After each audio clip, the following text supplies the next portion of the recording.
Israel पर Hamas के हमले में 10 नेपालियों की मौत। दूत हमास द्वारा 7 अक्टूबर को दक्षिणी इजराइल पर किए गए हमले में कम से कम 10 नेपाली नागरिक मारे गए हैं।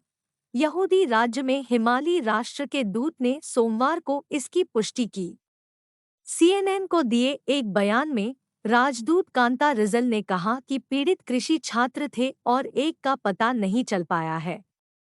सीएनएन की रिपोर्ट के अनुसार अधिकारियों के अनुसार 7 अक्टूबर को फिलिस्तीनी आतंकवादी समूह हमास द्वारा इजराइल पर अपना हमला शुरू करने के बाद से यहूदी राज्य में 700 से अधिक लोग मारे गए हैं, जबकि 400 से अधिक फिलिस्तीनी भी मारे गए हैं। इस बीच सैकड़ों लोग अभी भी लापता बताए जा रहे हैं। पीड़ितों में कम से कम 260 लोग शामिल हैं, जिनके शव इजराइल गाजा सीमा के पास एक संगीत समारोह स्थल पर पाए गए थे। अमेरिका ने दावा किया है कि इजरायली नागरिकों के अलावा कम से कम 7 अमेरिकी मारे गए हैं, जबकि यूक्रेन के राष्ट्रपति वोलोडिमिर ज़ेलेंस्की ने कहा कि हमले में 2 यूक्रेनियन की भी जान चली गई है। माना जाता है कि मृतकों में मैक्सिकन और ब्राजीलियाई नागरिक भी शामिल हैं। हमास हमला इजराइल में म्यूजिक फेस्टिवल स्थल पर 250 से अधिक शव मिले। आतंकवादी हमलों के बाद मानव अवशेषों को संभालने वाले स्वयंसेवी समूह जाका के एक प्रवक्ता ने कथित तौर पर कहा कि उन्होंने अब तक इजराइल में म्यूजिक फेस्टिवल स्थल से 250 से अधिक शव निकाले हैं।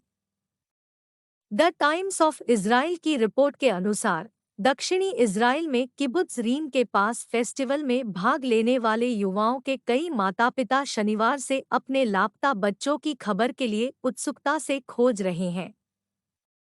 सीएनएन की रिपोर्ट के अनुसार पहले की रिपोर्टों में कहा गया था कि इजरायली म्यूजिक फेस्टिवल पर हुआ भयानक हमला शनिवार सुबह इजरायल में हमास आतंकवादियों द्वारा किए गए सबसे बड़े हमले में से एक था।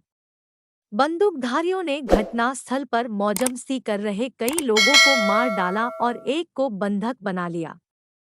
गाजा इजरायल सीमा के पास एक ग्रामीण खेत क्षेत्र में आउटडोर नोवा फेस्टिवल कार्यक्रम में यहूदी छुट्टी का जश्न मनाते हुए पूरी रात की एक डांस पार्टी होनी थी।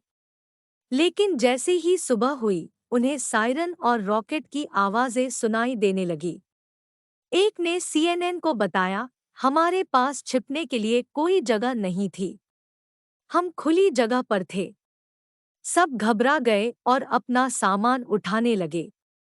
इजराइल के करीब पहुंच रहे अमेरिका युद्धपोत रक्षा सचिव इजराइल। अमेरिकी रक्षा सचिव लॉयड ऑस्टिन ने कहा है कि पेंटागन एक विमानवाहक पोत, युद्धपोत और जेट को पूर्वी भूमध्य सागर में ले जा रहा है और यहूदी राज्य पर हमास के हमले के मद्देनजर इजरायल को अतिरिक्त उपकरण और गोला बारूद भी देगा।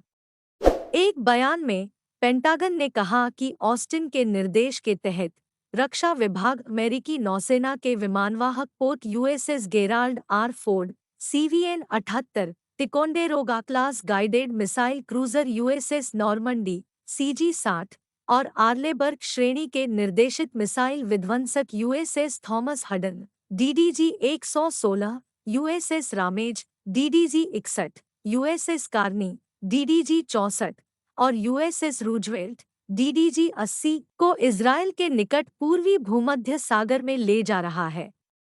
शिन्हुआ समाचार एजेंसी की रिपोर्ट के अनुसार रक्षा सचिव ने अलग से यह भी कहा कि पेंटागन ने क्षेत्र में अमेरिकी वायुसेना के F-35, F-15, F-16 और A-10 लड़ाकू विमान स्क्वाड्रन को बढ़ाने के लिए कदम उठाए हैं।